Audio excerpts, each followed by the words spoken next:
الشیطان الرجیم بسم اللہ الرحمن الرحیم یا بنی اسرائیل اذکروا نعمتی التی انعمت علیکم وانی فضلتکم علی العالمین واتقوا یوما لا تجزی نفس عن نفس شیئا ولا يقبل منها شفاعة ولا یؤخذ منها عدل ولا هم ینصرون صدق اللہ العظیم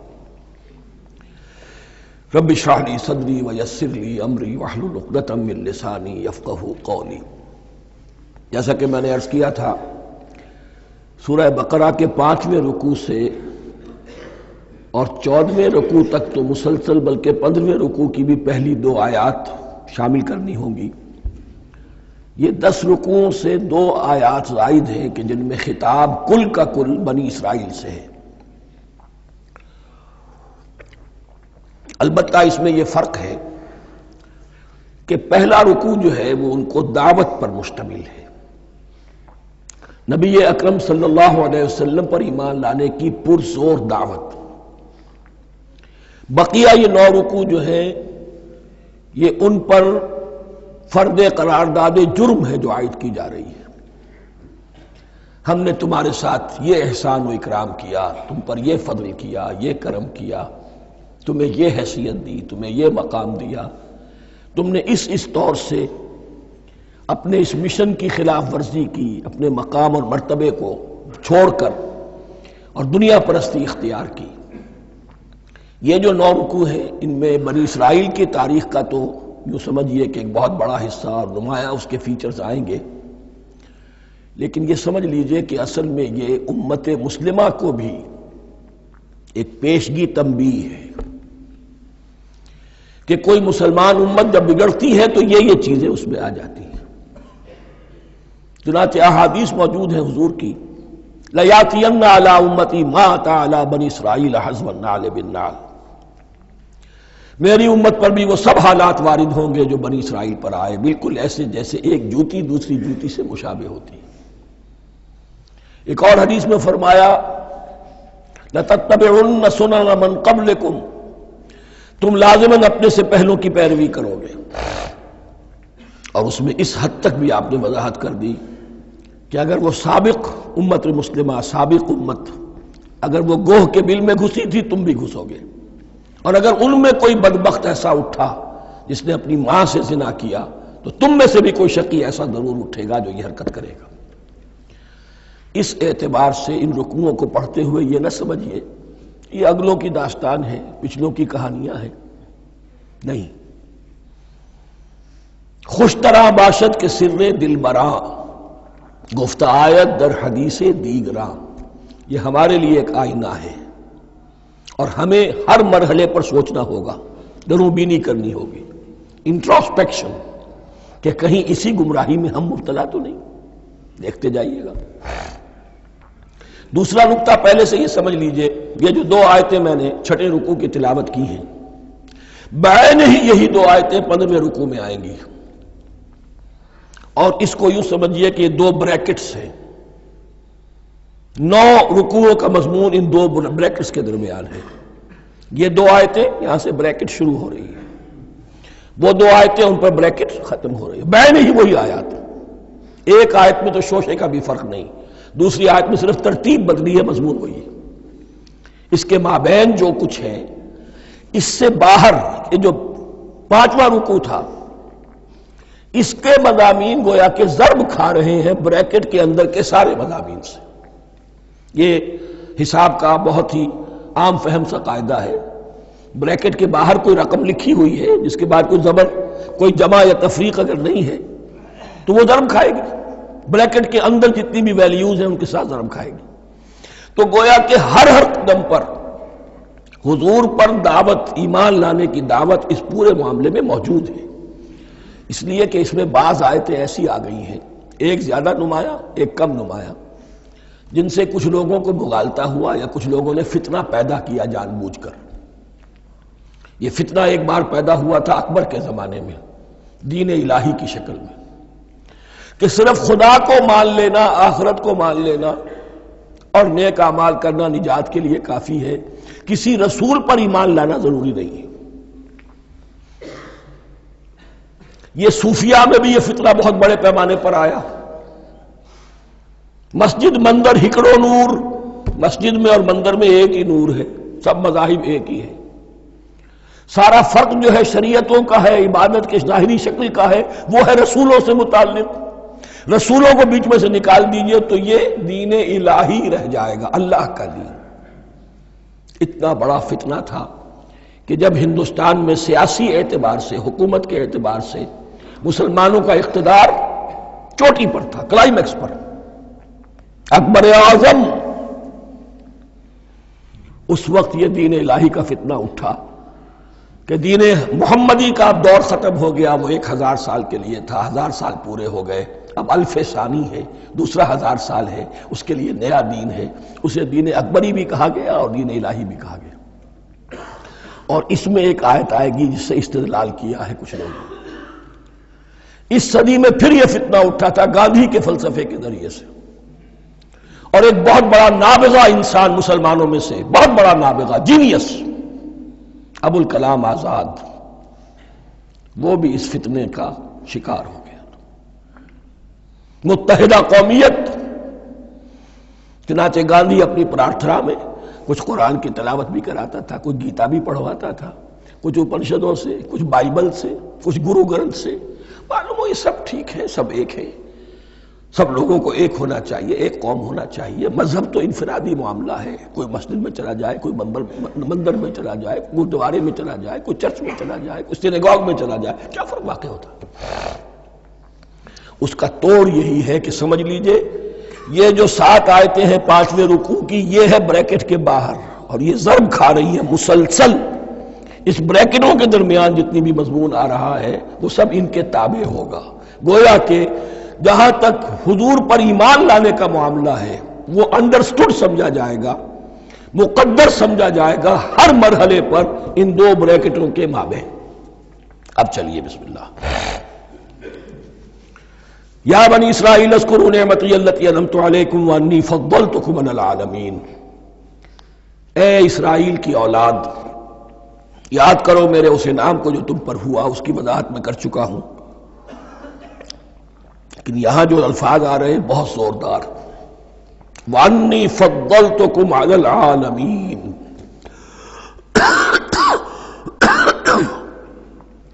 میں نے تمہیں فضیلت عطا کی تمام جہانوں پر. یہاں ایک قاعدہ نوٹ کر لیجئے، عربی نحو کا قاعدہ یہ ہے کہ کہیں ظرف جس میں کوئی شے ہے، ظرف کی جمع لے لیتے ہیں، مراد ہوتا ہے مظروف، ظرف کے اندر جو شے ہے اس کی جمع. تمام جہانوں پر فضیلت، کیا فرشتوں پر بھی فضیلت؟ نہیں، جہان والوں پر، تمام اقوام عالم پر تمہیں فضیلت عطا کی، یہ مطلب ہے اس کا. تمام عالموں پر، تمام جہانوں پر، یعنی تمام جہان والوں پر. اس انسان عالم انسانیت کے اندر جتنے بھی مختلف گروہ ہیں، نسلیں ہیں، طبقات ہیں، ان میں فضیلت ہے.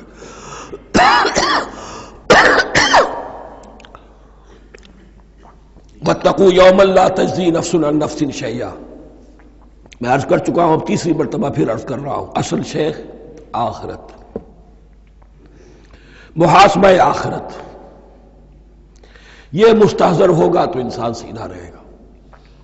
اس میں کمزوری آ جائے، ضعف آ جائے تو باقی ایمان باللہ، ایمان بالرسالت، یہ نہ معلوم کیا کیا شکلیں اختیار کر لیں.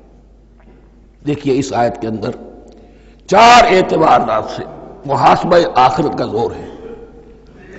وَاتَّقُوا يَوْمًا، ڈرو اس دن سے، لا تجزی نفس عن نفس شیئا، جس دن کوئی جان کسی دوسرے کے کام نہ آ سکے گی. ولا يقبل منها شفاعہ، اور نہ کسی سے کوئی سفارش یا شفاعت قبول کی جائے گی. Categorical denial. ولا يؤخذ منها عدل، نہ کسی سے فدیہ قبول کیا جائے گا. ولا هم ينصرون، اور نہ انہیں کوئی مدد مل سکے گی. ہم نے طرح طرح کے عقیدے، شفاعت باطلہ کا تصور. اہل عرب سمجھتے تھے ہمیں یہ فرشتے جو ہے خدا کی بیٹیاں ہیں، یہ لات اور منات اور عزا، ہم نے ان کے بت بنا رکھے ہیں. پوچھتے ہیں یہ اپنے ابا جان سے اللہ کی بیٹیاں ہیں نا، لاڈلی بیٹیاں چھڑا لیں گے ہمارے ہاں بھی تصور ہے اولیاء اللہ چھڑا لیں گے. یا شفاعت باطلہ، خود حضور کی شفاعت کے بارے میں جو غلط تصورات ہیں. ایک شفاعت حقہ ہے، اس کی وضاحت کا یہ موقع نہیں ہے. وہ آیت الکرسی پہ جب ہم پہنچیں گے انشاءاللہ تعالیٰ اسی سورہ مبارکہ میں تو اس کی وضاحت بھی ہوگی. یہ سارے جو ہم نے جو گھڑ رکھے ہیں خیالات، ان کی نفی اس آیت کے حوالے سے کی. وَاتَّقُوا يَوْمًا لَا تَجْزِي نَفْسٌ عَن نَفْسٍ شَيْئًا، کوئی انسان دوسرے انسان کے کام نہیں آ سکے. وَلَا يُقْبَلُ مِنْهَا شَفَاعَةٌ، کسی جان کی طرف سے کوئی سفارش قبول نہیں ہوگی. وَلَا يُؤْخَذُ مِنْهَا عَدْلٌ، نہ کوئی فدیہ قبول کیا جائے گا. وَلَا هُمْ يُنصَرُونَ، نہ انہیں کوئی مدد مل سکے گی. اب اس کے بعد اللہ تعالیٰ کے احسانات اور ان کی طرف سے جو ناشکریاں ہوئی ہیں ان کی بڑی تفصیل کے ساتھ اب بات چلے گی. تفصیل نہیں، تیزی کے ساتھ. یہ واقعات کئی 100 برس کے ہیں، لیکن ایک تو یہ کہ ان کی تفاصیل مکی صورتوں میں آ گئی ہیں. سب سے زیادہ سورہ اعراف میں ملے گی، اور بھی کئی صورتوں میں آپ کو مل جائے گی. یہاں پر تو پے بپے، جیسے کہ ایک قرارداد جرم کسی پر کی جاتی ہے تو اس میں سب گنوائے جاتے ہیں، تم نے یہ کیا یہ کیا یہ کیا. وَإِذْ نَجَّيْنَاكُم مِّنْ آلِ فِرْعَوْنَ، اور ذرا یاد کرو جب کہ ہم نے تمہیں نجات دی تھی فرعون کی قوم سے. یسومونکم سوء العذاب، وہ تمہیں بدترین عذاب میں مبتلا کیے ہوئے تھے. یذبحون ابناءکم ویستحیون نساءکم، تمہارے بیٹوں کو ذبح کر ڈالتے تھے اور تمہاری عورتوں کو زندہ رکھتے تھے. عورتیں تو پھر ان کے کام آتی تھی، گھر میں کام کاج کے لونیاں بنتی تھی، گھروں میں ڈال لیتے تھے. لیکن لڑکوں کو، اور یہ 2 موقع پر ہوا ہے بنی اسرائیل کے ساتھ، یہ بعد میں انشاءاللہ اس کی تفصیل آئے گی. وَفِي ذَلِكُمْ بَلَاءٌ مِّن رَبِّكُمْ عَظِيمٌ، اور یقیناً اس میں تمہارے رب کی طرف سے تمہارے لیے بڑی آزمائش تھی. وَإِذْ فَرَقْنَا بِكُمُ الْبَحْرَ، اور یاد کرو جب کہ ہم نے تمہارے لیے سمندر کو پھاڑ دیا یا دریا کو پھاڑ دیا.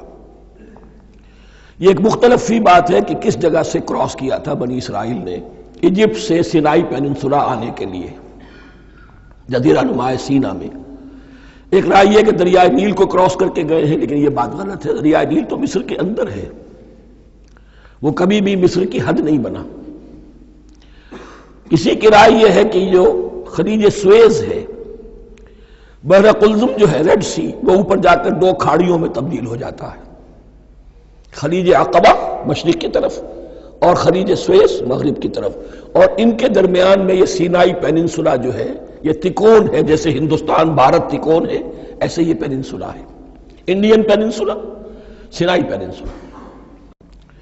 اور یہ سویز کینال تو بعد میں بنی ہے.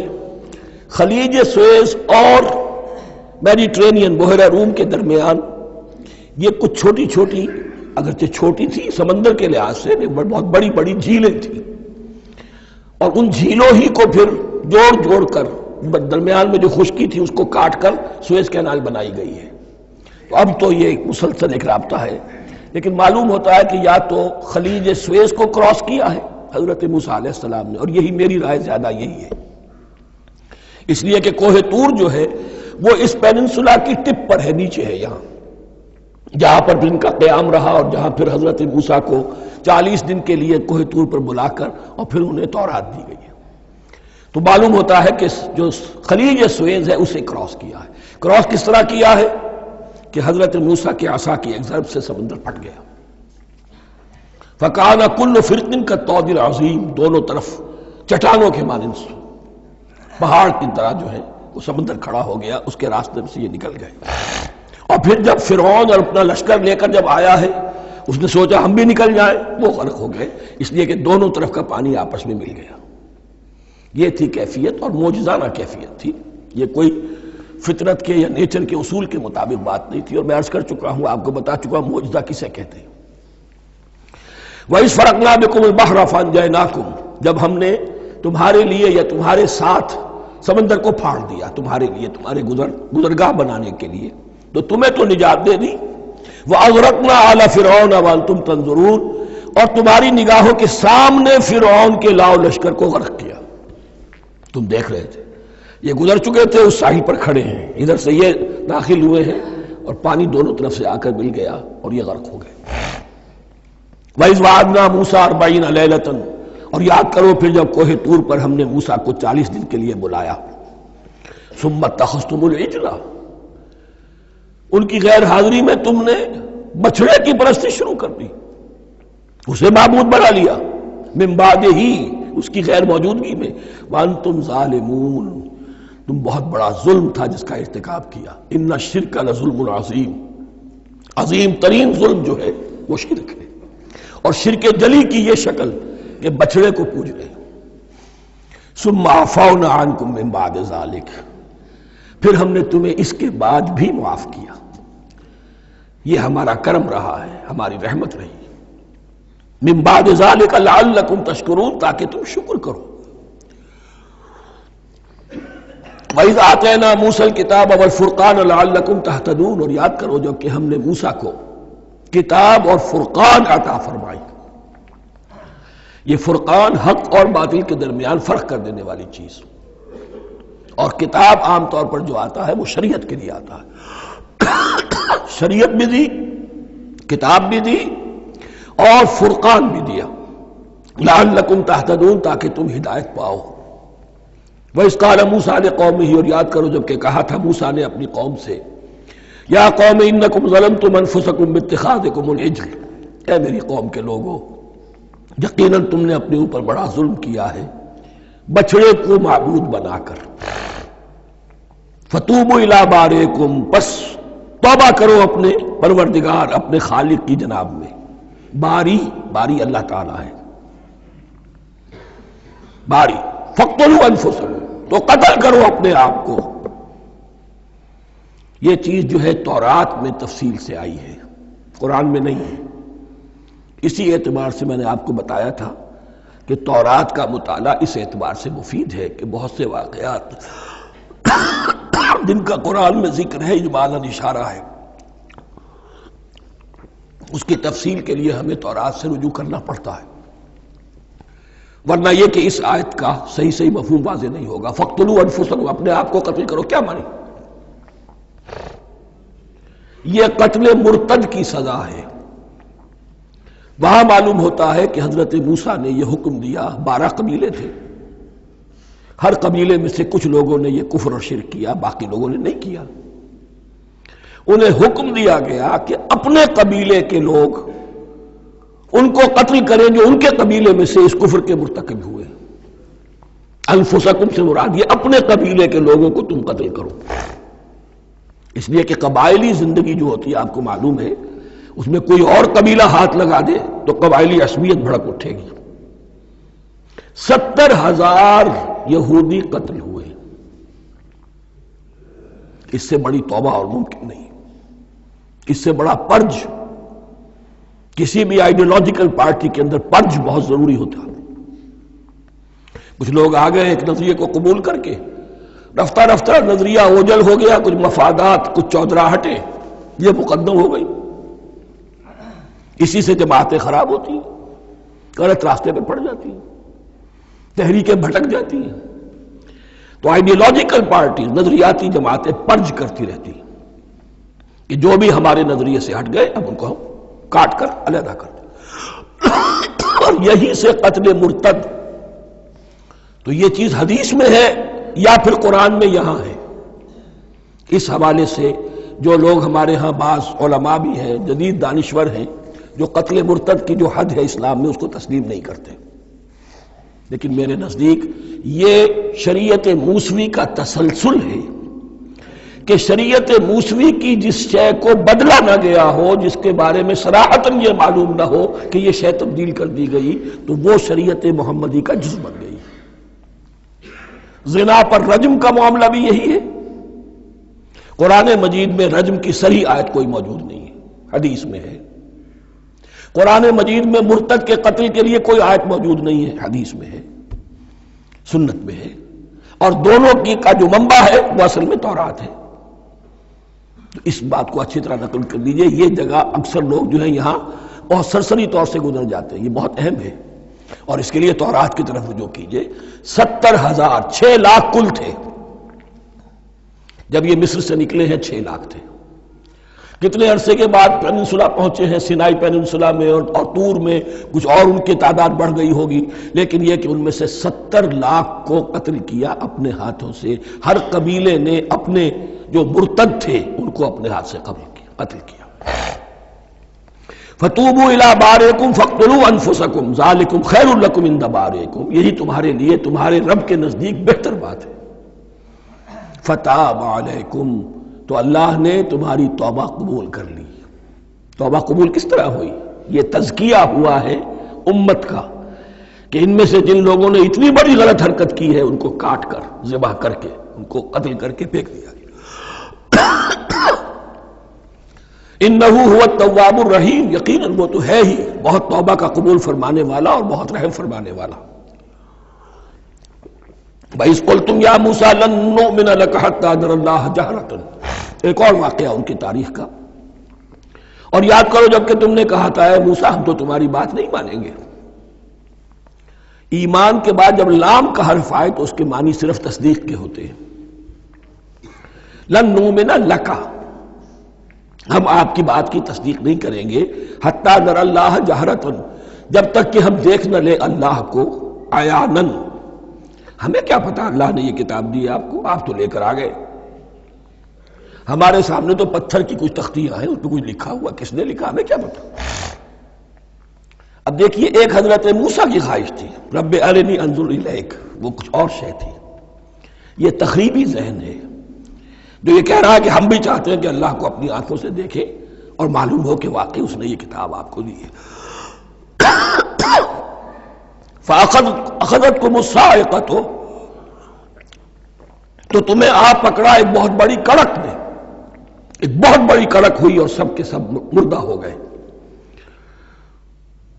وَأَنْتُمْ تَنظُرُونَ، تمہارے دیکھتے دیکھتے ایک کڑک نے تمہیں آ لیا. ثُمَّ بَعَثْنَاكُمْ مِنْ بَعْدِ مَوْتِكُمْ، پھر ہم نے تمہیں دوبارہ اٹھایا تمہاری موت کے بعد. بعض لوگ اس کی یہ تعویل کر رہے ہیں کہ یہ موت نہیں تھی بلکہ بے ہوش ہو گئے تھے، یعنی جو بھی کڑک تھی اس کی وجہ سے سب کے سب بے ہوش ہو کے گر گئے. لیکن میرے نزدیک یہاں تعویل کی ضرورت نہیں. بعد سے بعد الموت اللہ کے لیے کوئی مشکل نہیں. ہم الفاظ کو خواہ کاہے کو ان کے اصل جو مفہوم ہے جو کہ صاف ہے صریح ہے اس سے خواہ کاہے کے لیے موڑ کر لے کر جائے. ثم بعثناکم من بعد موتکم لعلکم تشکرون، تاکہ تم شکر کرو. وظللنا علیکم الغمام وانزلنا علیکم المن والسلوى، اور ہم نے تم پر ابر کا سایہ کیا. اب 6 لاکھ کا قافلہ چل رہا ہے، سینائی پیننسولا، صحرا، کوئی اوٹ نہیں، کوئی سایہ نہیں، دق و دق، دھوپ کی تبش. تو اللہ کا فضل ہوا کہ ایک سائے کی طرح ابر جو ہے ان کے ساتھ ساتھ جہاں جہاں وہ جا رہے ہیں وہ ابر ان پر سایہ کیے ہوئے. وَأَنزَلْنَا عَلَيْكُمُ الْمَنَّ وَالسَّلْوَىٰ، کھانے کو کچھ نہیں تو من اور سلوہ نازل کیے گئے. من ایسے اترتا تھا رات کے وقت کہ جیسے شبنم کے قطرے ہوتے ہیں، لیکن وہ ہوتا تھا کسی ایسی چیز کا جس میں شیرینی تھی، اور پھر وہ زمین پر آ کر جم کر وہ ایک گویا کے دانہ بن جاتے تھے. یہ ان کا اناج ہو گیا. کاربوہائیڈریٹ سپلائی اس سے ہو گئی، من سے. اور سلوہ ایک خاص قسم کا پرندہ بٹیر کی شکل کا جو بے پناہ بڑی تعداد میں ان کے بڑے بڑے جھنڈ آتے تھے شام کے وقت، اور وہ ان کے ڈیرا جہاں ہوتا تھا اس کے گرد وہ اتر آتے تھے، اور رات کی تاریکی میں یہ آسانی سے ان کو پکڑتے تھے، ان کو کھاتے تھے بھون کر، اور یہ ان کی پروٹین ہو گئی. پوری غذا جو ہے اللہ تعالیٰ نے ان کو فراہم کر دی. وَأَنزَلْنَا عَلَيْكُمُ الْمَنَّ وَالسَّلْوَىٰ كُلُوا مِن طَيِّبَاتِ مَا رَزَقْنَاكُمْ، کھاؤ ان پاکیزہ چیزوں کو جو ہم نے تمہیں عطا کی ہیں. وَمَا ظَلَمُونَا، ہم نے تو ان پر کوئی ظلم نہیں کیا. وَلَٰكِن كَانُوا أَنفُسَهُمْ يَظْلِمُونَ، لیکن وہ خود ہی اپنے اوپر ظلم ڈھاتے رہے، ہر قدم پر نافرمانی اور ناشکری. اس کی بھی ناشکری آگے آ جائے گی چل کر، من و سلوہ سے بھی ناشکری کی انہوں نے. وَإِذْ قُلْنَا ادْخُلُوا هَٰذِهِ الْقَرْيَةَ فَكُلُوا مِنْهَا حَيْثُ شِئْتُمْ رَغَدًا وَادْخُلُوا الْبَابَ سُجَّدًا وَقُولُوا حِطَّةٌ نَغْفِرْ لَكُمْ خَطَايَاكُمْ. اور یاد کرو جب کہ ہم نے تم سے کہا تھا اس شہر میں داخل ہو جاؤ اور پھر کھاؤ اس میں سے بافراغت جہاں سے چاہو جو چاہو، لیکن دیکھنا دروازے میں داخل ہونا جھک کر اور کہتے رہنا مغفرت مغفرت مغفرت، ہم تمہاری خطاؤں سے درگزر فرمائیں گے۔ اس آیت کو سمجھنے کے لیے ذرا تاریخی بات سمجھ لیجئے۔ صحرائے سینا میں آنے کے بعد اور یہ جو کتاب تورات انہیں مل گئی تھی، اس کے بعد حضرت موسیٰ علیہ السلام کے ہی زمانے میں انہیں جہاد اور قتال کا حکم ہوا۔ اس سے پوری قوم نے انکار کر دیا، یہ سورہ مائدہ میں آئے گا۔ اس پر اللہ تعالیٰ نے ایک سزا مسلط کر دی ان پر کہ 40 برس تک اسی صحرا میں بھٹکتے پھریں گے۔ اگر یہ ابھی قتال کرتے، جہاد کرتے، تو پورا فلسطین ان کے ہاتھ پر ابھی فتح کرا دیتے، لیکن چونکہ انہوں نے بزدلی دکھائی ہے، اب سزا یہ ہے فَإِنَّهَا مُحَرَّمَةٌ عَلَيْهِمْ 40 سَنَةً يَتِيهُونَ فِي الْأَرْضِ، اب 40 برس تک یہ اسی صحرا میں بھٹکتے پھریں گے، اور ارض فلسطین جو ان کے لیے ارض موعود تھی وہ ان پر حرام کر دی گئی 40 سال کے لیے۔ اس 40 سال کے عرصے میں حضرت موسیٰ کا بھی انتقال ہو گیا، حضرت ہارون کا بھی ہو گیا، اور اس عرصے میں ایک نئی نسل پیدا ہوئی۔ وہ جو غلامی کا داغ اٹھائے ہوئی نسل آئی تھی مصر سے، جن کے اندر مورل کیریکٹر جو ہے وہ بہت کمزور ہو جاتا ہے، غلامی کا یہ اثر ہوتا ہے۔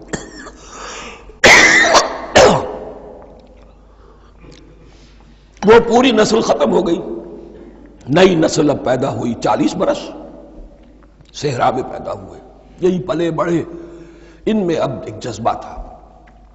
حضرت موسیٰ کے پھر جو خلیفہ تھے یوشع ابن نون، جوشوا، تورات میں ان کا نام جوشوا ہے، یوشع، ان کی سرکردگی میں اب بنی اسرائیل کی اس نئی نسل نے قتال کیا، جنگ کی، اور پہلا شہر جو فتح ہوا وہ اریحا۔ آج بھی وہ شہر جو ہے جیریکو جو آپ دیکھتے ہیں خبروں کے اندر آتا ہے بار بار، اریحا اس کا پرانا نام ہے، یہ شہر فتح ہوا۔ اس فتح کی بات کا تذکرہ ہو رہا ہے۔ یاد کرو جب کہ ہم نے تم سے کہا تھا اس بستی میں، اس شہر میں داخل ہو جاؤ فاتحانہ، اور پھر جو کچھ یہاں ہے، جو نعمتیں ہیں ان سے متمتع ہو، کھاؤ پیو، لیکن داخل ہونا سجدہ کرتے ہوئے، مراد کیا؟ جھک کر، یعنی ایسا نہ ہو کہ تکبر کی وجہ سے تمہاری گردنیں اکڑ جائیں، گردنیں جھکا کر اللہ کا احسان مانو، یہ نہ سمجھو کہ یہ فتح تم نے حاصل کی۔ اس کی تفسیر اصل میں نظر آتی ہے حضور کی شخصیت میں، کہ جب فتح مکہ کے موقع پر مکے میں داخل ہوئے ہیں تو جس سواری پر آپ بیٹھے ہوئے تھے، آپ کی پیشانی اس کی گردن کے ساتھ جڑی ہوئی تھی۔ یہ وقت ہوتا ہے جب کہ تکبر اور تعلی، فاتح کی حیثیت سے آنا، اور بندہ مومن کے لیے یہی وقت ہے تواضع کا، جھکنے کا۔ وَقُولُوا حِطَّةٌ، حتیٰ یحط کہتے ہیں جھاڑ دینے کو، تو اس کے معنی کیا ہے؟ اے اللہ ہمارے گناہ جھاڑ دے، مغفرت، اے اللہ ہمیں مغفرت، ہماری مغفرت فرما، جو خطائیں ہو گئی بخش دے۔ قولوا حِطَّةٌ، تمہاری زبان پر استغفار ہونا چاہیے، تمہاری گردنیں جھکی ہوئی ہونی چاہیے۔ نغفر لکم خطایاکم، اگر تم اس پر عمل کرو گے ہم تمہاری خطائیں جو ہیں انہیں معاف فرما دیں گے۔ وسنزید المحسنین، اور جو تم میں محسن ہوں گے انہیں اور بھی زیادہ دیں گے، اور انعام و اکرام آئیں گے۔ فبدل الذین ظلموا قولا غیر الذی قیل لہم، تو ان میں سے جو ظالم تھے، جو بد کردار تھے، انہوں نے بدل دیا، ایک اور قول اختیار کر لیا اس قول کی جگہ جو انہیں کہا گیا تھا۔ کہا گیا تھا حتہ حتہ، انہوں نے کہنا شروع کیا حنطہ حنطہ، ہمیں تو گیہوں چاہیے، گیہوں چاہیے۔ یہ بعد میں ابھی آ جائے گا اگلے رکوع کے اندر، کہ من و سلوہ سے ان کی طبیعتیں بھر گئی تھی ایک ہی چیز کھا کھا کے۔ اب وہ کہہ رہے تھے کوئی چیز ہمیں جو ہے زمین کی روئیدگی میں سے، پیداوار میں سے، تو وہ ان کے زبان پر انہوں نے مذاق اڑاتے ہوئے گویا کہ حضرت موسیٰ علیہ السلام کے ذریعے سے حکم ملا ہے، استہزاء کر رہے ہیں، حتۃ کی بجائے حنطۃ۔ فَأَنزَلْنَا عَلَى الَّذِينَ ظَلَمُوا رِجْزًا مِنَ السَّمَاءِ بِمَا كَانُوا يَفْسُقُونَ، تو جن لوگوں نے یہ حرکت کی تھی ان پر ہم نے آسمان سے ایک بہت بڑا عذاب نازل کیا۔ تورات سے معلوم ہوتا ہے کہ پلیگ آئی اور جنہوں نے یہ حرکت کی تھی وہ سب کے سب ہلاک ہو گئے یریکو کے اندر، بما کانوا یفسقون، بسبب اس نافرمانی کے جو انہوں نے کی۔ وَإِذِ اسْتَسْقَىٰ مُوسَىٰ لِقَوْمِهِ فَقُلْنَا اضْرِب بِّعَصَاكَ الْحَجَرَ۔ اب یہ پھر صحرائے سینا کا واقعات آ رہے ہیں، ان میں ترتیب زمانی نہیں ہے۔ اریحا کی فتح جو ہے حضرت موسیٰ کے بعد ہے، لیکن اب یہاں پہ پھر ابھی وہ جو صحرائے تیہ میں جب بھٹک رہے تھے پھر اس کا ذکر ہے۔ وَإِذِ اسْتَسْقَىٰ مُوسَىٰ لِقَوْمِهِ فَقُلْنَا اضْرِب بِّعَصَاكَ الْحَجَرَ، اور جب کہ موسیٰ کی قوم نے موسیٰ سے پانی طلب کیا۔ اب صحرا میں آپ کو معلوم ہے جہاں پڑاؤ تھا اب وہاں پانی نہیں ہے، 6 لاکھ ہو 7 لاکھ ہو کتنے افراد ہو پانی چاہیے۔ وَإِذِ اسْتَسْقَىٰ مُوسَىٰ لِقَوْمِهِ فَقُلْنَا اضْرِب بِّعَصَاكَ الْحَجَرَ، تو ہم نے کہا کہ اپنے عصا سے ضرب لگاؤ چٹان پر۔ فَانْفَجَرَتْ مِنْهُ اثْنَتَا عَشْرَةَ عَيْنًا، تو اس سے 12 چشمے پھوٹ بہے۔ فجر کہتے ہیں کسی شے کے پھٹ کر کوئی چیز برآمد ہو۔ فجر جو ہوتی ہے، فجر کا وقت رات کی تاریکی کا پردہ چاک ہوتا ہے اور سپیدہ سحر نمودار ہوتا ہے۔ فَانْفَجَرَتْ مِنْهُ اثْنَتَا عَشْرَةَ عَيْنًا، تو 12 چشمے پھوٹ بہے۔ قَدْ عَلِمَ كُلُّ أُنَاسٍ مَشْرَبَهُمْ، یہاں اناس سے کیا مراد ہے؟ ہر قبیلہ، ہر قبیلے نے اپنا گھاٹ معین کر لیا۔ 12 قبیلے تھے، اگر علیحدہ علیحدہ نہ ہوتا معاملہ، 12 چشمے اسی لیے دیے گئے کہ لڑے نہ جھگڑے نہ۔ پانی تو بہت بڑی چیز ہے، کہیں پانی پینے پلانے پہ جھگڑا اور کہیں گھوڑا آگے بڑھانے پہ جھگڑا، یہ تو قبائلی زندگی کے اندر ہوتی ہی چیزیں۔ تو اس اعتبار سے اللہ تعالیٰ نے ان کے لیے یہ سہولت کی کہ 12 چشمے پھوٹ بہے۔ قد علم کل اناس مشربہم، ہر ایک نے اپنا گھاٹ جان لیا، معین کر لیا۔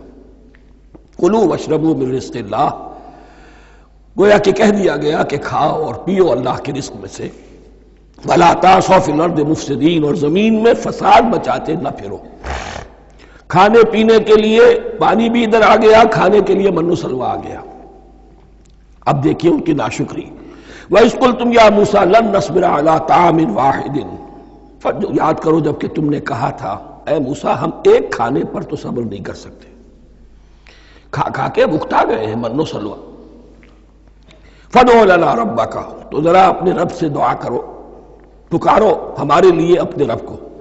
یخرج لنا، وہ نکالے ہمارے لیے مما تنبت الارض، زمین کی روئیدگی اور پیداوار میں سے، نباتات ارضی میں سے، من بقلہا اس کی ترکاریاں، وقصائہا اور ککڑیاں، کھیرے اور ککڑیاں ان سب کے لیے یہ لفظ ہے۔ وفومہا، ایک ترجمہ گیہوں کیا گیا ہے لیکن میرے نزدیک زیادہ صحیح ترجمہ ہے لہسن، اور سرائکی زبان میں بھی اور ممکن ہے کہ سندھی میں بھی ہو تھوم، تھوم کہتے ہیں لہسن کو، یہ فوم کی بدلی ہوئی شکل ہے، اس لیے کہ یہی علاقہ ہے جس میں عرب آئے تھے، تو عربوں کی زبان کے بہت سے الفاظ جو ہیں سرائکی زبان میں خاص طور پر وہ بہت زیادہ تو تھوڑی سی شکل بدل کر وہ کافی تعداد میں موجود ہے۔ وعدسہا، اور دال خاص طور پر مسور کی، وبصلہا، اور پیاز۔ اب جو چٹخارے جس سے بنتے ہیں سالن کے، ان کی زبانیں وہ چٹخارے مانگ رہی۔ ظاہر بات ہے کہ اگر وہ سلوا بھی تھا، بٹیرا ہے، اسے آگ کے اوپر ذرا سا تپایا اور کھایا، وہ ایک ہی خاص قسم کی غذا ہے جو چل رہی ہے۔ اسی طرح من جو ہے وہ ایک خاص قسم کا سیریل ان کے لیے بن گیا ہے، لیکن یہ جو چٹخارے ہیں یہ تو لہسن سے ہے، پیاز سے ہے، ترکاریوں سے ہے، ان تمام چیزوں سے، دال کا اپنا ایک ذائقہ ہے۔ قَالَ تَسْتَبْدِلُونَ الَّذِي هُوَ أَدْنَىٰ بِالَّذِي هُوَ خَيْرٌ، حضرت موسیٰ نے فرمایا کیا تم وہ شے بدلے میں لینا چاہتے ہو اس کے، کیا وہ شے جو کمتر ہے بدلے میں چاہتے ہو اس کے کہ جو بہتر ہے؟ من و سلوہ کہیں بہتر ہے اللہ کی طرف سے جو تمہیں دیا گیا ہے، تم اس سے تمہارا جی بھر گیا ہے، اس کو ہاتھ سے دے کر چاہتے ہو کہ یہ ادنا چیزیں تمہیں ملے۔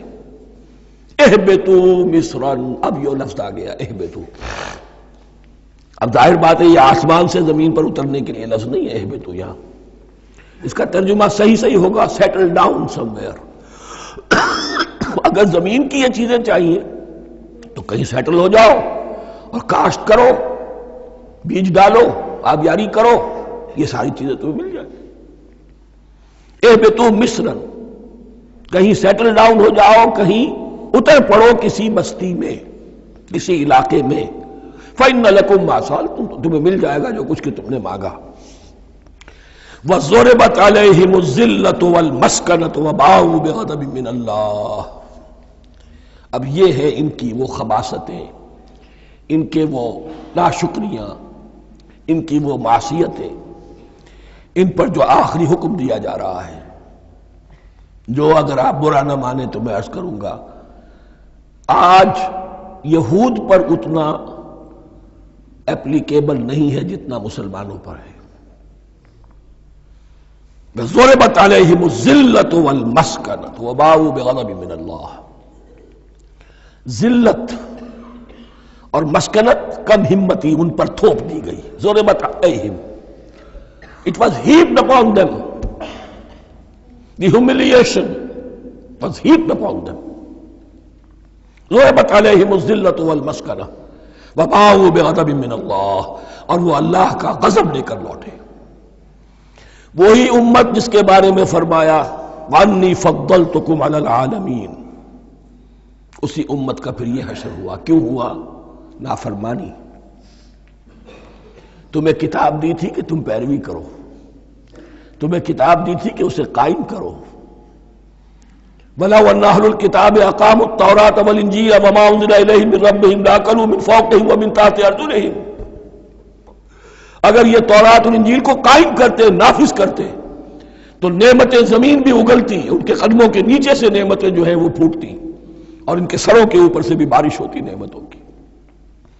لیکن اگر تم نے اس کو چھوڑ کر اپنی خواہشات، اپنے نظریات، اپنے خیالات، اپنا تمرد، اپنی سرکشی، اپنی حاکمیت، اپنی مصلحتیں، اپنی عقل، اس کو بالا تر کیا، تو پھر جو قوم اللہ کے قانون کی، اللہ کی ہدایت کی، اللہ کی کتاب کی امین ہوتی ہے دنیا میں، وہ اللہ کی ریپرزنٹیٹو ہوتی ہے، نمائندہ ہوتی ہے۔ اگر وہ اپنے عمل سے مس ریپرزنٹ کرے اللہ کو، تو وہ کافروں سے بڑھ کر مغضوب اور کافروں سے بڑھ کر مبغوض ہو جاتی ہے، مغضوب بھی مبغوض بھی۔ یہ کافروں کو تو دین پہنچانا تمہارے ذمہ تھا، تم نے دین ان کو کیا پہنچانا تھا، تم تو خود دین سے منحرف ہو گئے۔ آج اس جگہ پر امت مسلمہ کھڑی ہے کہ 1.25 بلین یا 1.5 بلین، 125 کروڑ عزت نام کی شے نہیں ہے کہ عزت نام تھا جس کا گئی تیمور کے گھر سے، سارے معاملات دنیا کے G7 G15 کے ہاتھ میں ہیں، سیکیورٹی کونسل اس کے پرماننٹ ممبر کا ویٹو ہے، اور نہ سیکیورٹی کونسل میں اور نہ کہیں کسی G7 میں، نہ G9 میں، نہ G15 میں کوئی مسلمان ملک نہیں۔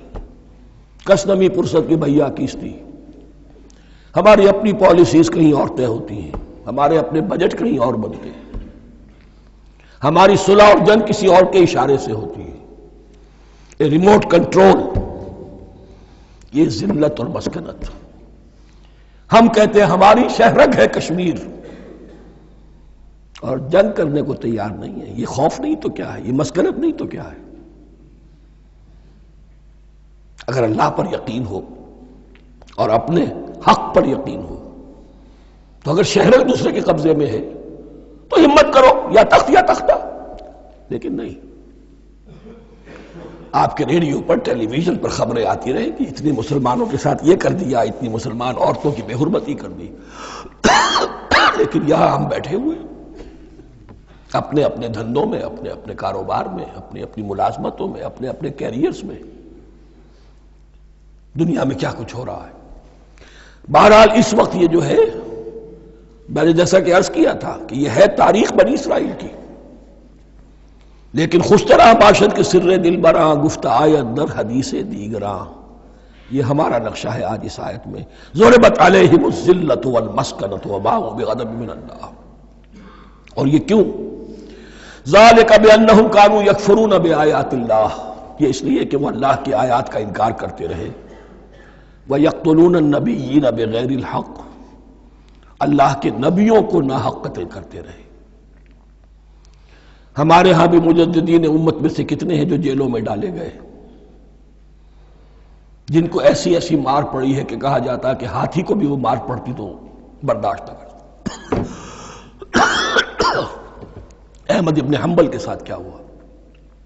ابو حنیفہ جیل میں انتقال کیا، امام مالک کے کندھے کھینچ دیے گئے، اتار دیے گئے، منہ کالا کر کے اور اونٹ پر بٹھا کر پھرایا گیا۔ امام دار الہجرہ شیخ احمد سرہندی جیل میں رہے، سید احمد بریلوی اور ان کے ساتھیوں کو خود مسلمانوں نے تہہ تیغ کیا ہے۔ بہرحال یہ داستانیں ہیں، اب نبی تو کوئی نہیں آئے گا، ان کے ہاں نبی تھے، ہمارے ہاں مجددین ہیں، علماء حق ہیں، جیسے کہ حدیث بھی ہے علماء امتی کا انبیاء بنی اسرائیل، تو جو انہوں نے انبیاء کے ساتھ کیا ہم نے مجددین اور علماء کے ساتھ کیا۔ ذالک بما عصوا وکانوا یعتدون، اور یہ ہوا ان کی نافرمانیوں کی وجہ سے اور حد سے تجاوز کرنے کی وجہ سے۔ اللہ تعالیٰ تو ظالم نہیں ہے، اللہ نے تو اونچا مقام دیا تھا، ہمیں بھی خیر امت قرار دیا، کنتم خیر امت اخرجت للناس تأمرون بالمعروف وتنہون عن المنکر وتؤمنون باللہ۔ اب اگر ہم نے وہ اپنا مشن چھوڑ دیا تو ذلت اور مسکنت وہ ہمارا مقدر بن گئی۔ اللہ کا قانون اور اللہ کا عدل بے لاگ ہے، وہ فرام امہ ٹو امہ چینج نہیں ہوتا۔ سنت اللہ جو ہے لن تجد لسنت اللہ تحویلا ولن تجد لسنت اللہ تبدیلا، اللہ کی سنت بدلتی نہیں۔ بنی اسرائیل کا جو حشر ہوا آج وہ ہمارا ہو رہا ہے۔ بہرحال اس پر میری جو کتاب ہے سابق اور موجودہ مسلمان امتوں کا ماضی حال اور مستقبل، اس کا مطالعہ کیجیے۔ اب آ گئی وہ آیت کہ جس سے استدلال کیا گیا ہے کہ ایمان بالرسالت نجات کے لیے ضروری نہیں ہے۔ ان الذین آمنوا والذین ہادوا والنصارى والصابئین من آمن باللہ والیوم الآخر وعمل صالحا فلہم اجرہم عند ربہم ولا خوف علیہم ولا ہم یحزنون۔ یقیناً جو لوگ ایمان لائے، اور اس سے مراد ہے جو ایمان لائے حضور پر، محمد پر صلی اللہ علیہ وسلم، والذین ہادوا، اور جو یہودی ہو گئے، والنصارى، اور نصرانی، والصابئین، اور صابی وہ لوگ تھے عراق کے علاقے میں رہتے تھے جو کہتے تھے کہ ہم دین ابراہیمی پر ہیں، لیکن ان کے ہاں بھی بہت کچھ بگڑ گیا تھا، جیسے حضرت ابراہیم کی نسل حضرت اسماعیل کی نسل بگڑ گئی تھی تو اس طرح وہ بھی بگڑ گئے تھے، ستارہ پرستی زیادہ تر ان کے ہاں تھی۔ من آمن باللہ والیوم الآخر، جو کوئی بھی ایمان لایا اللہ پر اور یوم آخر پر، وعمل صالحا، اور اس نے عمل کیے اچھے، فلہم اجرہم عند ربہم، تو ان کے لیے محفوظ ہے ان کا اجر ان کے رب کے پاس، ولا خوف علیہم ولا ہم یحزنون، اور نہ ان پر کوئی خوف ہوگا اور نہ وہ کسی حزن سے دوچار ہوں گے۔ ظاہر الفاظ کے اعتبار سے دیکھیے کہ یہاں ایمان بالرسالت کا ذکر نہیں ہے۔ ویسے تو اگر کوئی اس سے یہ غلط استدلال کرتا ہے تو اس کا پہلا جو اصولی جواب ہے وہ تو یہ ہے کہ ایسی حدیثیں بھی موجود ہیں، من قال لا الہ الا اللہ دخل الجنہ، تو اس کے کیا معنی ہے؟ صرف کہنے سے جنت میں داخل ہو جائیں گے، کسی عمل کی ضرورت نہیں؟ جواب یہ دیا جائے گا پورے قرآن کو سامنے رکھو، پورے حدیث کے ذخیرے کو سامنے رکھو، کسی ایک جگہ سے کوئی ایک نتیجہ نکال دینا وہ صحیح نہیں۔ لیکن اس کے علاوہ وہ اصول جو میں بیان کر چکا ہوں کہ یہ سلسلہ شروع کہاں سے ہوا ہے، 5واں رکوع، وآمنوا بما انزلت مصدقا لما معكم ولا تكونوا اول كافر به، انہیں ایمان کی زوردار دعوت سے تو یہ ساری بات شروع ہوئی ہے۔ اب فصاحت اور بلاغت کا یہ تقاضا ہے کہ بار بار اس کو دہرایا نہ جائے، وہ بات انڈرسٹوڈ رہے گی، مقدر رہے گی، سمجھی جائے گی کہ ہر جگہ پر وہ موجود ہے، اس لیے کہ ساری گفتگو ہو رہی ہے اسی کے حوالے سے۔ وآمنوا بما انزلت مصدقا لما معكم ولا تكونوا اول كافر به ولا تشتروا بآياتي ثمنا قليلا وإياي فاتقون۔ اس حوالے سے یوں سمجھیے اب اس آیت کو کہ یہاں پر کچھ الفاظ محذوف مانے جائیں گے. ان الذین آمنوا والذین ہادوا والنصارى والصابئین من آمن باللہ والیوم الآخر وعمل صالحا فی ایامہم فلہم اجرہم عند ربہم ولا خوف علیہم ولا ہم یحزنون. ہر دور میں جبکہ ابھی حضرت عیسیٰ نہیں آئے تھے تو جو بھی یہودی تھے اس وقت تک حضرت موسیٰ کے ماننے والے، وہ جو بھی اللہ پر ایمان رکھتے تھے اور نیک عمل کرتے تھے، آخرت کو مانتے تھے، ان کی نجات ہو جائے گی. لیکن حضرت عیسیٰ کے آنے کے بعد ان کو نہیں مانا، اب وہ کافر قرار پائے. لیکن اب حضرت عیسیٰ کے آنے کے بعد جب تک حضور نہیں آئے جو بھی مانتا ہے، لیکن یہ کہ شرط یہی ہوگی کہ اپنے اپنے زمانے میں، اصل میں نفی جس بات کی جا رہی ہے وہ یہ ہے کہ یہ نہ سمجھو کہ کسی گروہ میں ہونے سے نجات ہوتی ہے. نجات کسی گروہ میں ہونے کی وجہ سے نہیں ہے، نجات کی بنیاد ایمان اور عمل صالح ہے. کسی رسول پر ایمان لانا اپنے دور کے رسول پر وہ تو لازم ہے، لیکن یہ ہے کہ اس پر ایمان تو لے آئے اور وہ عمل صالح نہیں ہے تو نجات نہیں ہوگی. تو یہ اپنے اپنے دور میں، اپنے اپنے زمانے میں ہر امت کے لیے وَلِكُلِّ أُمَّةٍ أَجَلٌ قرآن مجید کے ایک مقام پر آیا ہے، ہر امت کے لیے ایک خاص معین مدت ہے. اس معینہ مدت میں اب ظاہر بات ہے جو لوگ حضور کی بعثت سے پہلے فوت ہو گئے ان پر تو کوئی ذمہ داری نہیں تھی حضور پر ایمان لانے کی. اور ایسے لوگ تھے، ایسے موحدین مکے میں موجود تھے جو یہ کہتے تھے کعبے کے پردے پکڑ پکڑ کر، اے اللہ ہم صرف تجھے پوجنا چاہتے ہیں، صرف تیری بندگی کرنا چاہتے، لیکن جانتے نہیں کیسے کریں. یہ بات موجود تھی اور ان کا انتقال بھی ہو گیا. یہ زید، سعید ابن زید، سعید جو حضرت عمر کے بہنوئی تھے اور وہ عشرہ مبشرہ میں سے ہیں، ان کی اہلیہ حضرت فاطمہ بنت خطاب، ان دونوں کے ایمان کو اللہ نے ذریعہ بنایا حضرت عمر کے ایمان کا. اور یہ والد تھے سعید کے زید، وہ یہ کہتے ہوئے دنیا سے چلے گئے حضور کی ابھی بعثت ہی نہیں ہوئی تھی، اے اللہ میں صرف تیری بندگی کرنا چاہتا ہوں، کیسے کروں یہ نہیں جانتا. اسی کو ذہن میں رکھیے، اہدنا الصراط المستقیم جو میں نے کہا تھا، ایک سلیم الفطرت انسان، سلیم العقل انسان توحید تک پہنچ جاتا ہے، آخرت کو پہچان لیتا ہے. لیکن اب کیا کروں؟ اس شریعت کے لیے، ان احکام کے لیے وہ دستے سوال دراز کرنے پر مجبور ہے. الحمدللہ رب العالمین الرحمن الرحیم مالک یوم الدین ایاک نعبد و ایاک نستعین اہدنا الصراط المستقیم. اسی صراط المستقیم کی دعا کا یہ جواب اب آئے گا، شروع ہوگا سورہ بقرہ سے. یہ کرو، یہ نہ کرو، یہ فرض ہے، یہ تم پر لازم کیا گیا، یہ چیز حرام کی گئی، وغیرہ وغیرہ. ان الذین آمنوا والذین ہادوا والنصارى والصابئین من آمن باللہ والیوم الآخر وعمل صالحا. اور محذوف الفاظ فی ازمنتہم، اپنے اپنے زمانے میں، یا فی ایامہم، فلہم اجرہم عند ربہم ولا خوف علیہم ولا ہم یحزنون. وَإِذْ أَخَذْنَا مِيثَاقَكُمْ وَرَفَعْنَا فَوْقَكُمُ الطُّورَ.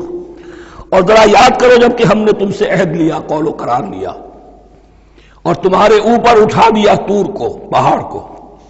جب تورات دی گئی تو اس وقت ایک کیفیت معجزانہ طور پر ایسی پیدا کی گئی، ان کے اوپر ایک روب ڈالنے کے لیے اور خشیت قلب میں پیدا کرنے کے لیے کوہ طور اٹھا کر معلق کر دیا گیا. اس وقت کہا گیا خذوا ما آتیناکم بقوۃ. تو اس قول و قرار کے وقت ایک معجزے کی شکل یہ ہوئی تھی. وَإِذْ أَخَذْنَا مِيثَاقَكُمْ وَرَفَعْنَا فَوْقَكُمُ الطُّورَ خُذُوا مَا آتَيْنَاكُمْ بِقُوَّةٍ وَاذْكُرُوا مَا فِيهِ لَعَلَّكُمْ تَتَّقُونَ. پکڑو اس کو مضبوطی کے ساتھ جو ہم نے تمہیں دیا ہے، اس حدیث، اس کتاب کو، تورات کو، اس شریعت کو، ان احکام کو. وَاذْكُرُوا مَا فِيهِ، اور یاد رکھو اسے جو کچھ کہ اس میں ہے، لَعَلَّكُمْ تَتَّقُونَ، تاکہ تم بچ سکو. ثُمَّ تَوَلَّيْتُم مِّن بَعْدِ ذَلِكَ، پھر تم نے روگردانی کی اس کے بعد، اس میثاق کو توڑا، میثاق الست کو توڑا تھا، اور دوسرے یہ میثاق شریعت جو تم سے لیا گیا اس کو بھی توڑا. ثم تولیتم من بعد ذلک فلولا فضل اللہ علیکم ورحمتہ لکنتم من الخاسرین. پھر اگر اللہ کا فضل تمہارے شامل حال نہ ہوتا اور اس کی رحمت تمہاری دستگیری نہ کرتی رہتی، بار بار تمہیں معاف کیا، تمہیں مہلت دی، تو اگر یہ چیز نہ ہوتی تو اسی وقت سے تم خسارہ پانے والے اور تباہ ہونے والے ہو جاتے۔ وَلَقَدْ عَلِمْتُمُ الَّذِينَ اعْتَدَوْا مِنْكُمْ فِي السَّبْتِ، اور تمہیں خوب معلوم ہے تم میں سے وہ لوگ جنہوں نے سبت کے قانون کو توڑا، حد سے تجاوز کیا۔ یہ واقعہ تفصیل کے ساتھ سورہ اعراف میں آئے گا کہ ان کی شریعت میں ہفتے کا روز معین کر دیا گیا تھا، کوئی دنیاوی کام نہیں ہوگا۔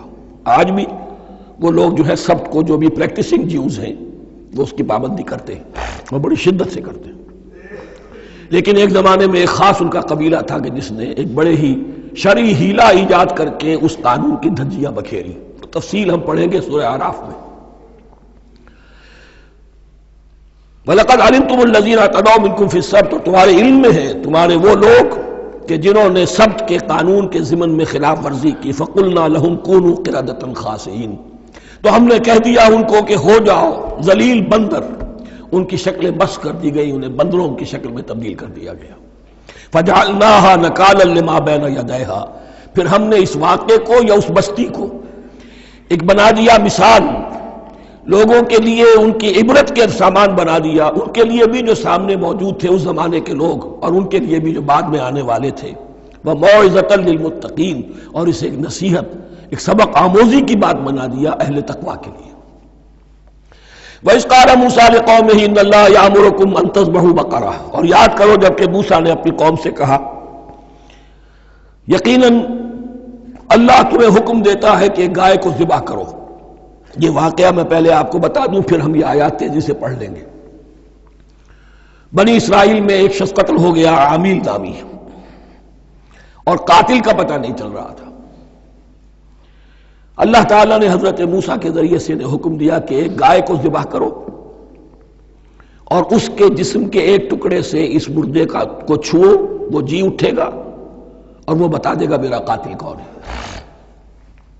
اب یہ کہ یہ معجزات کی شکل ہے جو بار بار آ رہے ہیں، اور سابق اس امت کے اندر معجزات کا آپ کو بہت عمل دخل ملے گا۔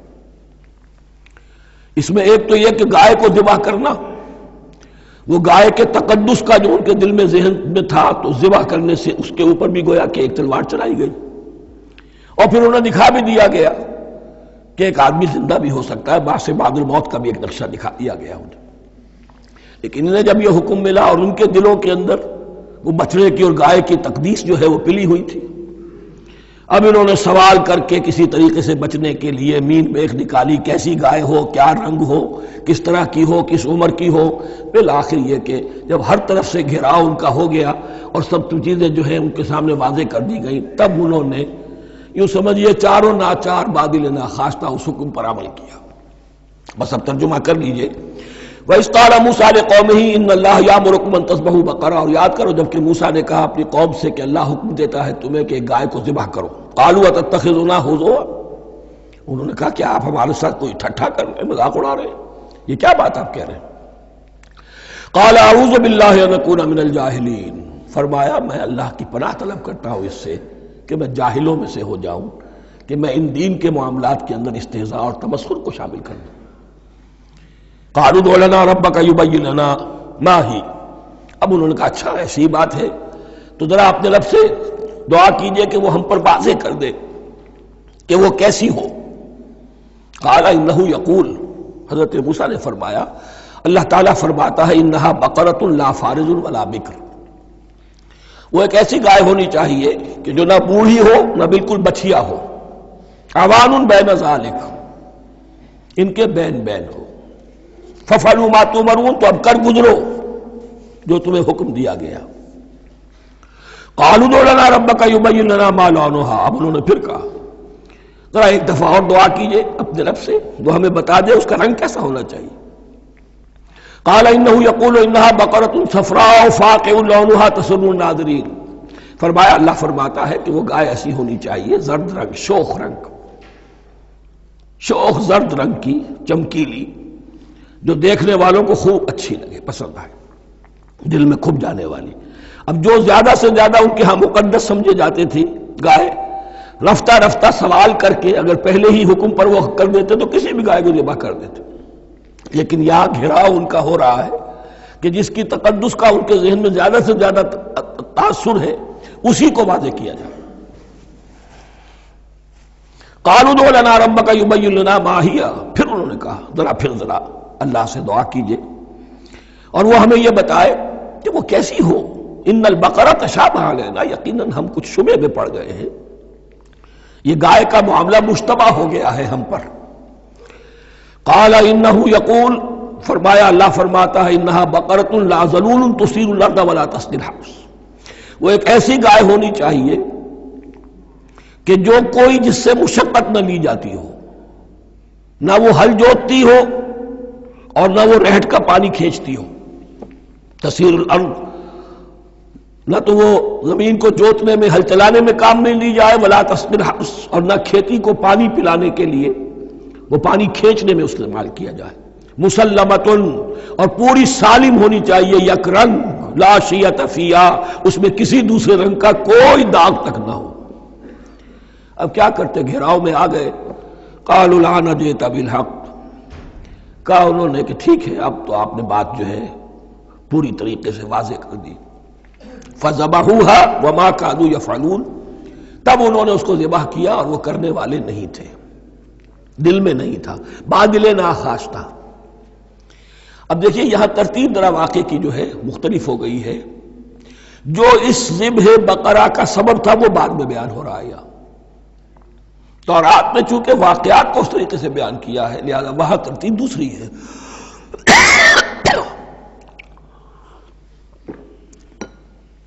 وَإِذْ قَتَلْتُمْ نَفْسًا فَادَّارَأْتُمْ فِيهَا، اور یاد کرو جب کہ تم نے ایک جان کو قتل کیا تھا اور اس کا الزام تم ایک دوسرے پر لگا رہے تھے، یعنی کسی کا پتہ نہیں چل رہا تھا قاتل کون ہے۔ وَاللَّهُ مُخْرِجٌ مَا كُنْتُمْ تَكْتُمُونَ، اور اللہ تعالیٰ فیصلہ کر چکا تھا کہ جو کچھ تم چھپا رہے ہو اسے نکال کر رہے گا، واضح کرے گا۔ فَقُلْ نَضْرِبُوهُ بِبَعْضِهَا، تو ہم نے حکم دیا کہ اس کی لاش کو اس گائے کے ایک ٹکڑے سے، اس کے جسم کے ایک حصے سے ضرب لگاؤ۔ کذالک یحیی اللہ الموتیٰ، اور دیکھو اس طریقے سے اللہ مردوں کو زندہ کر دے گا۔ تھوڑی دیر کے لیے وہ زندہ ہوا اور اس نے اپنے قاتل کا نام بتا دیا۔ وَيُرِيكُمْ آیَاتِهِ لَعَلَّكُمْ تَعْقِلُونَ، اور وہ تمہیں دکھاتا ہے اپنی آیات تاکہ تم عقل سے کام لو۔ اب جو الفاظ آ رہے ہیں بہت سخت ہیں، بہت سخت ہیں، لیکن ان کو پڑھتے ہوئے درون بینی ضرور کیجیے گا، اپنے اندر جھانکیے گا۔ ثم قست قلوبکم، پھر تمہارے دل سخت ہو گئے جب دین میں ہیلے بہانے نکالے جانے لگے اور ہیلوں بہانوں کے ذریعے سے شریعت کے احکام سے بچا جائے، اللہ کو دھوکہ دینے کی کوشش کی جائے، اس کا جو نتیجہ نکلتا ہے وہ دل کی سختی۔ ثم قست قلوبکم، پھر تمہارے دل سخت ہو گئے۔ فہی کالحجارۃ او اشد قسوہ، تو وہ تو اب پتھروں کے مانند ہیں بلکہ سختی میں ان سے بھی زیادہ شدید ہے۔ یہ ویسے بھی فصاحت اور بلاغت کا بھی بڑا ایک عمدہ مقام ہے قرآن کا۔ وَإِنَّ مِنَ الْحِجَارَةِ لَمَا يَتَفَجَّرُ مِنْهُ الْأَنْهَارُ، پتھروں میں سے تو ایسے بھی ہوتے ہیں جن میں سے چشمے پھوٹ بہتے ہیں۔ وَإِنَّ مِنْهَا لَمَا يَشَقَّقُ فَيَخْرُجُ مِنْهُ الْمَاءُ، اور ایسے بھی ہیں جو شق ہو جاتے ہیں، پتھر چٹانیں، ان میں سے پانی برآمد ہو جاتا ہے۔ وَإِنَّ مِنْهَا لَمَا يَهْبِطُ مِنْ خَشْيَةِ اللَّهِ، اور ان میں وہ بھی ہوتے ہیں جو اللہ کے خوف سے گر پڑتے ہیں۔ وَمَا اللَّهُ بِغَافِلٍ عَمَّا تَعْمَلُونَ، اور اللہ تعالیٰ غافل نہیں ہے اس سے کہ جو تم کر رہے ہو۔ یہ کیفیت جو ہے ثم قست قلوبکم فہی کالحجارۃ او اشد قسوہ، ہے کون؟ یا بنی اسرائیل اذکروا نعمتی التی انعمت علیکم وانی فضلتکم علی العالمین، جن پر 1400 برس ایسے گزرے کہ کوئی لمحہ ایسا نہ تھا کہ نبی موجود نہ ہو، جنہیں 3 کتابیں دی گئیں، لیکن یہ کہ اپنی بدعملی، عقائد میں بھی مین بیخ کر کے اپنے آپ کو بچانے کے راستے نکال لینا، اعمال میں بھی ہیلوں کے ذریعے سے، کتاب الحیل کے ذریعے سے اپنے آپ کو ذمہ داریوں سے مبرہ کر لینا، اس کا نتیجہ پھر یہ نکلتا ہے۔ اللہ تعالیٰ مجھے اور آپ کو اس انجام بد سے بچائے۔ بارک اللہ لی ولکم فی القرآن العظیم ونفعنی وإیاکم بالآیات والذکر الحکیم۔